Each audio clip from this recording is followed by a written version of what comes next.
এদিকে মনোযোগ দেন। এই পৃথিবীতে কি আগে মানুষ ছিল? এই পৃথিবীতে আগে কি ছিল তাহলে বলেন? হ্যাঁ, মাশাআল্লাহ। এই পৃথিবীতে আগে কি ছিল? এখন ওরা নাই? সবার সাথেই কিন্তু একটা করে আছে। কমপক্ষে কয়টা করে? সবার সাথে কমপক্ষে একটা করে। আর কোন কোন জায়গা আছে যেখানে জিনের বড় বড় আখড়া আছে। পৃথিবীতে যে জায়গাগুলো থেকে ইসলাম বিরোধী অপতৎপরতা গুলো চলে, ওখানে জিনের আখড়া বেশি আছে। কথা বুঝতে পারছেন? তো জিন জাতিকে আল্লাহ পাক ধ্বংস করে দিয়েছেন তাদের পাপের কারণে, আল্লাহ দ্রোহিতার কারণে, অবাধ্যতার কারণে। এখন আল্লাহ রাব্বুল আলামিন ইরাদা করলেন পৃথিবীতে আমাদেরকে সৃষ্টি করবেন, মানে মানুষকে সৃষ্টি করবেন। আল্লাহ পাক তার সমস্ত ফেরেশতাদেরকে একত্রিত করলেন। ঘটনাটা কিন্তু খুব ইন্টারেস্টিং। আমি জানি এখানে ওলামায়ে কেরামও আছেন, তবে আমি সবার জন্য প্রযোজ্য হয় এমন কথা বলারই চেষ্টা করছি, কারণ অনেকে হয়তো এগুলো নাও জানতে পারে। তো আল্লাহ পাকের ভাষায় আমি যদি বলি, আল্লাহ রাব্বুল আলামিন বলছেন, আউযু বিল্লাহি মিনাশ শাইতানির রাজীম, ওয়াইয ক্বালা রাব্বুকা লিল মালায়েকা ইন্নী জাইলুন ফিল আরদি খলিফা। হে নবী মুহাম্মদ সাল্লাল্লাহু আলাইহি ওয়াসাল্লাম, তুমি স্মরণ করো সেই সময়ের কথা যখন আল্লাহ তোমার রব সমস্ত ফেরেশতাদেরকে ডেকে বলেছিলেন যে ইন্নী জাইলুন ফিল আরদি খলিফা, আমি জমিনে মানে পৃথিবীতে আমার খলিফা পাঠাতে চাই। কি পাঠাতে চাই? আরো জোরে বলেন। আল্লাহ পাক বলেননি পৃথিবীতে মানুষ পাঠাতে চাই, পৃথিবীতে নতুন কোন মাখলুক পাঠাতে চাই। আমাদেরকে আল্লাহ পাক সম্মানের শব্দে সম্মানিত করেছেন, বিশেষায়িত করেছেন। আমাদেরকে বলেছেন আমরা আল্লাহর খলিফা, আমরা আল্লাহর খলিফা। এখন আমরা আল্লাহর খলিফা, কিন্তু পৃথিবীতে মানুষ খিলাফা শব্দ সহ্য করতে পারে না। হ্যাঁ, কি অদ্ভুত না? এটা কোরআনে কি শেষের দিকে আছে না প্রথম দিকে আছে? সূরা বাকারার একদম শুরু থেকে 3টা 4টা 5টা পৃষ্ঠা উল্টালে দেখবেন এই একটা আছে। কোরআন তাহলে শুরু থেকে কখনো খুলেও দেখেনি সে ব্যক্তি। প্রমাণ হবে এটা যে খুলেও দেখে না, অথবা দেখলেও সে এড়িয়ে গেছে। আল্লাহ পাক আমাদেরকে বললেন যে পৃথিবীতে আমি আমার খলিফা পাঠাতে চাই। তাহলে আদম আলাইহিস সালামকে আল্লাহ পাক মুহাব্বতের শব্দে, সম্মানের শব্দে বিশেষায়িত করলেন। কি বলে? সুবহানাল্লাহ, সুবহানাল্লাহ। খলিফা কাকে বলে এটা আমি আপনাদেরকে বোঝাচ্ছি একটা দোয়া থেকে। এই যে গাড়িতে করে আমরা বাসা থেকে আসলাম বা যখন কোনো সফরে যাই, আমরা একটা দোয়া পড়ি, সুবহানাল্লাযী সাখখারা লানা হাযা ওয়া মা কুন্না লাহু মুকরিনিন ওয়া ইন্না ইলা রাব্বিনা লামুনকালিবুন। এতটুকু তো পড়ি নাকি? ভাইগুলো পড়তে হবে। বই মনে এসেছি শুধু লেকচার শোনার জন্য না, ছবি তোলার জন্য না। আজকে জীবনটা পরিবর্তন করার নিয়ত করে যাইতে হবে। ঠিক আছে ভাই? বই প্রকাশ করা, ছাপানো, বিক্রি করা, লেখা, এর চেয়ে বড় কথা আমার জীবনটা ইলমের আলোয় আলোকিত করা। আমি বই লিখলাম ধরেন একটা, আমার মধ্যে সেই আমল নাই, লাভ নাই। লাভ আছে? আমি বই ছাপাইছি 100, 200, 500, 1000, আমি নিজেই আমল করি না, হবে? আগে আমল জরুরি। ইলমের সাথে আমলটা খুব বেশি জরুরি। আলেম তাকেই বলা হয় যে ইলম অনুযায়ী আমল করে। আল্লাহ বলেন লিমা তাকুলুনা মা লা তাফআলুন, তোমরা এমন কথা কেন বলো যে আমল নিজেরাই করো না? ইয়াকুলু নাকতান ইনদাল্লাহ আন তাকুলু মা লা তাফআলুন। আল্লাহর কাছে সবচেয়ে গর্হিত একটা অপরাধ, তোমরা একটা কথা বলবা কিন্তু আমল করবে না। তো দোয়াটা মুখস্থ করবেন। এই দোয়ার নিচে একটা অংশ আছে, আল্লাহুম্মা আনতা সাহিবু বিস সাফারি। আমার কথাটা শুনেন, খলিফার অর্থটা বুঝেন। অনেকে তো অনেকভাবে ব্যাখ্যা করে আর কি। আল্লাহুম্মা আনতা সাহিবু ফিস সাফারি, আল্লাহ তুমি এই সফরে আমার সাথী। সফরে বের হওয়ার সময় দোয়া পড়ছি আমরা, আল্লাহুম্মা আনতা সাহিবু ফিস সাফারি, আল্লাহ তুমি এই সফরে আমার সাথী। ওয়াল খলিফাতু ফিল আহলি ওয়া মালি, আল্লাহ আমি তো বাসায় নাই, আমার বাসার আহল মালের খলিফা হচ্ছে তুমি আল্লাহ। তাহলে খলিফা শব্দ কি বুঝলেন? আল্লাহ আমার বাসার আহল মালের খলিফা মানে কি? আমার স্থলাভিষিক্ত তুমি আল্লাহ। আমি ওখানে নাই বাসায়, আমি সফরে বের হয়ে গেছি। আমার স্ত্রী, আমার সন্তান, আমার মাল, আমার জান, এগুলোর দায়িত্ব তোমার, তুমি খলিফা। কত চমৎকার দোয়া! তাহলে পৃথিবীতে আমি আমার খলিফা পাঠাতে চাচ্ছি, তার অর্থ কি? আল্লাহ রাব্বুল আলামিন এই পৃথিবীতে আমাদেরকে তার প্রতিনিধি বানিয়েছেন। সুবহানাল্লাহ, সুবহানাল্লাহ। তাহলে আমরা নিজেদের আত্মপরিচয় ভুলে গেলাম যে আমরা আল্লাহর প্রতিনিধি পৃথিবীতে, তাই না? আমরা এখন আব্রাহাম লিঙ্কনের পূজা করতেছি। আব্রাহাম লিঙ্কনের পূজা তো বুঝেন না আপনারা, এটা হচ্ছে যে সকল ডেমোক্রেসি পূজা। আল্লাহ পাক বলছেন وعلم آدم الأسماء كلها আল্লাহ বলছেন আমি আদমকে এই মহাবিশ্বের যত নাম আছে নাউন্স ইসম সব শিক্ষা দিয়েছি সুবহানাল্লাহ। এই মহাবিশ্বের যত নাম এখানে ইসম শব্দের অর্থ কিন্তু জ্ঞান। ইসম মানে কি এখানে জ্ঞান। মহাবিশ্বের যে জ্ঞানগুলো আছে এই জ্ঞানগুলো আল্লাহ পাক আমাদের আদি পিতাকে শিক্ষা দিয়েছেন। আমাদের আদি পিতাকে আল্লাহ নিজে শিক্ষা দিয়েছেন। সৃষ্টিগতভাবে আমরা জ্ঞানী ছিলাম না, আল্লাহ পাক আমাদেরকে জ্ঞান শিক্ষা দিয়েছেন। আমরা ফিলোসফির বইগুলো খুললে দেখবেন ওখানে বুদ্ধিবাদ নামে একটা মতবাদ আছে। মানে তারা বলে যে মানুষ সৃষ্টিগতভাবেই একজন বুদ্ধিদীপ্ত প্রাণী। এটা ভুল কনসেপ্ট। সৃষ্টিগতভাবে আমাদের মধ্যে জ্ঞান ছিল না, আল্লাহ পাক আমাদেরকে জ্ঞান শিক্ষা দিয়েছেন। বুঝতে পারছেন? একটা মতবাদ তাদের আছে অভিজ্ঞতাবাদ, মানে মানুষ অভিজ্ঞতা থেকেই শিখে। আর কাছে সমন্বয় মতবাদ, আপনারা দেখলো অনেকে পড়েছেন হয়তো। এর বাইরে যে একটা মতবাদ আছে যে আল্লাহ পক্ষ থেকে ওহী ভিত্তিক মানুষ জ্ঞান শিখে, এই মতবাদ কোন দার্শনিকের বইয়ে স্থান পেল না। কি আফসোস, কি আফসোস। অথচ মুসলিম হয় দার্শনিক তারা। আমরাও পড়েছি ভাই 4 বছর এই কারণে গেলে। কি আফসোস, আল্লাহ পাকের ওহীর পক্ষ থেকে যে জ্ঞান আসতে পারে এইটা কনসেপ্টই নাই। অথচ এখানে কোরআনে আল্লাহ পাক বলেছেন ওয়াআল্লামা আদাম আল আসমাআ কুল্লাহা, আমি আল্লাহ আদমকে সমস্ত নাম শিক্ষা দিয়েছি। সুবহানাল্লাহ।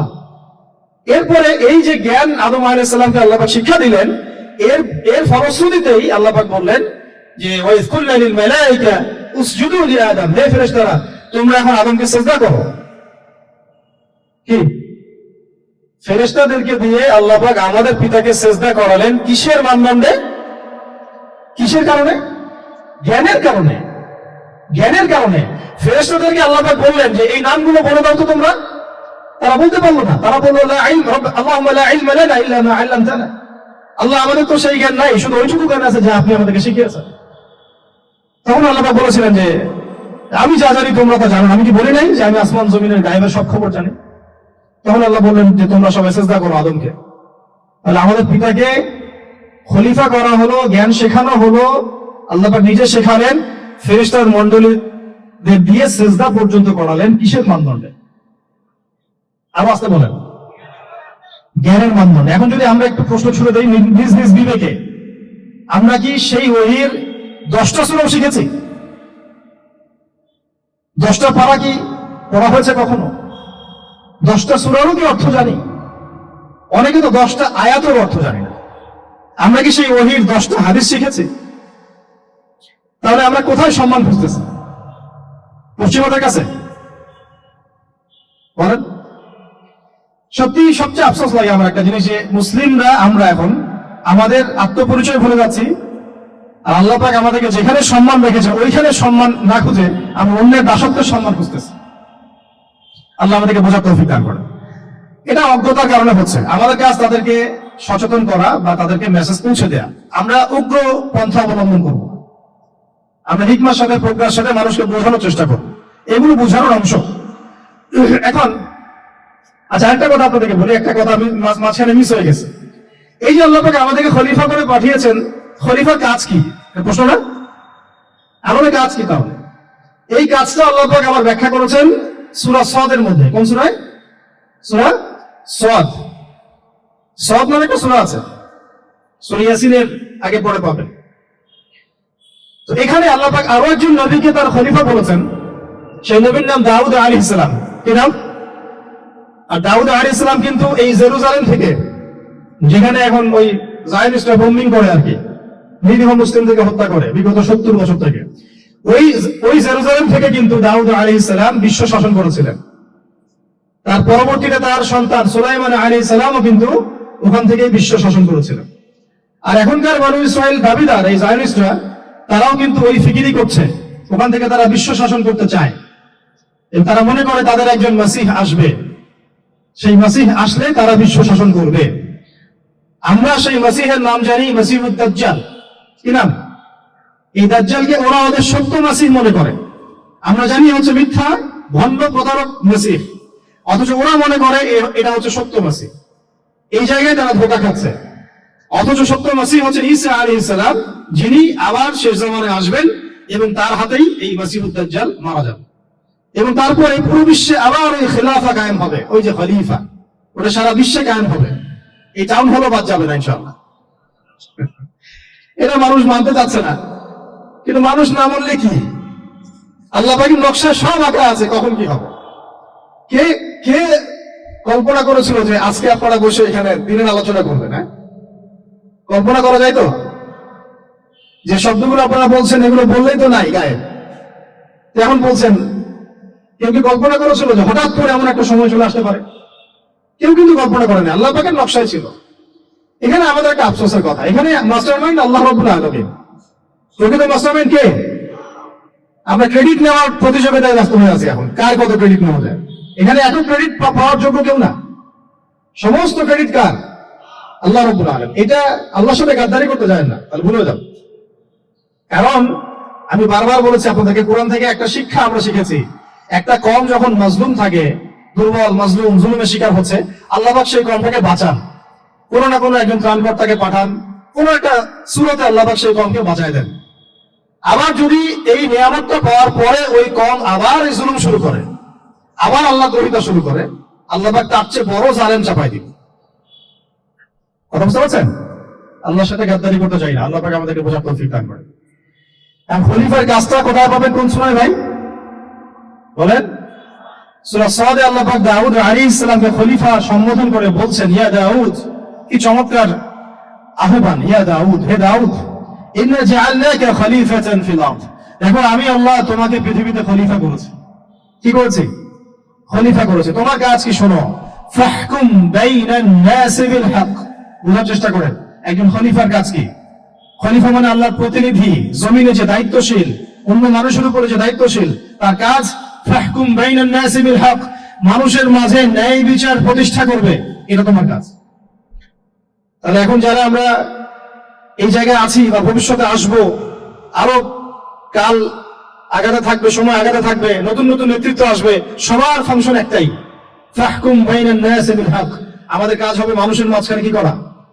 ন্যায় বিচার, বিচার ফয়সালার ক্ষেত্রে ইনসাফ করা, ন্যায় বিচার করা। তো ন্যায় বিচারটা এখন জাদু ঘরে আছে নাকি? হ্যাঁ, কোন কোন ক্ষেত্রে আমরা চাই না যে ন্যায় বিচার জাদু ঘরে যাক, আমরা চাই আবারও ন্যায় এবং সাম্যের সমাজ প্রতিষ্ঠা হোক। ইনশাআল্লাহ এরপর থেকে আমরা কোনো অন্যায় সহ্য করবো না, ইনশাআল্লাহ এরপর থেকে আমরা কোনো জল্লাদতন্ত্র কায়েম করতে দিব না, আমাদের যা আছে তাই নিয়ে প্রতিবাদ হবে ইনশাআল্লাহ। কারণ এখনকার প্রজন্ম প্রতিবাদের ভাষা বুঝে। এখন যদি আপনারা আবার সেই প্রাচীন জুলুমের তন্ত্রে মন্ত্রে ফিরে যান, তাহলে আল্লাহর গজব চলে আসবে, বড় গজব। তো খলিফার কাজ কি ভাই? কি কাজ বললাম বলেন? মানুষের মাঝখানে ন্যায় বিচার প্রতিষ্ঠা করা। আচ্ছা, আরো আছে, আরো আছে, শেষ হয় নাই। আল্লাহ পাক বলেছেন, ওয়ালা তাত্তাবি'ল হাওয়া, ন্যায় বিচার করতে গিয়ে নিজের দাসত্ব মানে প্রবৃত্তির অনুসরণ করো না। ন্যায় বিচার করতে গিয়ে নিজের প্রবৃত্তির অনুসরণ করো না, মন গড়া বিধানের অনুসরণ করো না। আমার মামা, আমার চাচা, আমার খালু পার করে দিও না। প্রবৃত্তির অনুসরণ মানে কি? মন যাচাই তাই করো না। ন্যায় বিচার করতে গিয়ে আল্লাহ পাকের বিধান মেনে চলো। সূরা মাইদাতে আল্লাহ পাক বলেছেন, আয়াত নাম্বার 44, 45, 47-এ, ওয়া লাম ইয়াহকুম বিমা আনজালাল্লাহ ফাউলাইকা হুমুল কাফিরুন, যারা আল্লাহ পাকের হুকুম অনুযায়ী বিচার ফয়সালা করে না, তারা কাফের। 45-এ কি আল্লাহ বলেন, ওয়া লাম ইয়াহকুম বিমা আনজালাল্লাহ ফাউলাইকা হুমুল ফাসিকুন, যারা আল্লাহ পাকের বিধান অনুযায়ী বিচার ফয়সালা করে না, এরা ফাসিক, পাপাচারী। 47 নম্বর আয়াতে আবার বলেন, ওয়া লাম ইয়াহকুম বিমা আনজালাল্লাহ ফাউলাইকা হুমুজ জালিমুন, যারা আল্লাহর হুকুম বিধান অনুযায়ী বিচার ফয়সালা করে না, এরা জালেম। তো কাফেরও বলেছেন আল্লাহ, ফাসিকও বলেছেন, জালেমও বলেছেন। তাহলে বিচার ফয়সালা করার ক্ষেত্রে আল্লাহ পাকের বিধানকে সর্বোচ্চ অগ্রাধিকার দিতে হবে, নিজের প্রবৃত্তির অনুসরণ করা যাবে না। যদি করে তাহলে কি হবে? ইউদিল্লাকা আন সাবিলিল্লাহ, তাহলে এটা তোমাকে আল্লাহর রাস্তা থেকে সরাই নিয়ে যাবে। এর ফলে কি হবে? জেনে রেখো, ইন্নাল্লাযীনা ইউদিল্লুনা আন সাবিলিল্লাহ লাহুম আযাবুন শাদীদ বিমা নাসু ইয়াউমাল হিসাব। এটা পড়ে দেয়, নিশ্চয়ই যারা আল্লাহ পাকের সরল পথ থেকে বিচ্যুত হয়ে গেছে, তাদের জন্য কাল কিয়ামতের মাঠে আছে আযাবুন শাদীদ। আযাবুন শাদীদ মানে কঠিন কঠিন যন্ত্রণাদায়ক শাস্তি, এই কারণে যে তারা কিয়ামতের দিনটাকে ভুলে গিয়েছে। শাদীদ এর অর্থটা কি, এটা বোঝার জন্য আপনাকে সূরা হাদীদ পড়তে হবে। কোন সূরা? আসলে কোরআনের আয়াতগুলো হচ্ছে আকাশের তারার মতো। তারা দেখবেন আকাশের, তারা দেখাও সুন্নত। ইসলাম তো রসনশীল ধর্ম না রে ভাই। সবকিছুই আছে এখানে। আসলে আমরা জানি না বলে আমরা মনে করি যে এখানে কোনো বিনোদনই নাই, তাই না? এই গান বাজনা না করলে কি হয়, মন শান্তি হয়? এরকম একটা ভাব। যদি আপনি কোরআনের ভিতর ঢুকে যান, আপনার হৃদয়ে এমন নূর আসবে, এমন তৃপ্তি আসবে যে ওগুলো আপনার শুনতে ইচ্ছা করবে না, আপনি কান বন্ধ করে ফেলবেন, নিজেই বলতেই হবে না। এখন কিছু নতুন ইসলামিস্ট আসছে, তারা এগুলোকে ইসলামের অন্তর্ভুক্ত বলে মনে করার দাবি করতেছে, যেগুলো এগুলোতে নিষেধ নাই, এগুলোতে নিষেধ করা হয় নাই। কতটুকু জানেন ইসলাম সম্পর্কে? আপনি না জেনে কেন কথা বলেন? নবী সাল্লাল্লাহু আলাইহি ওয়াসাল্লাম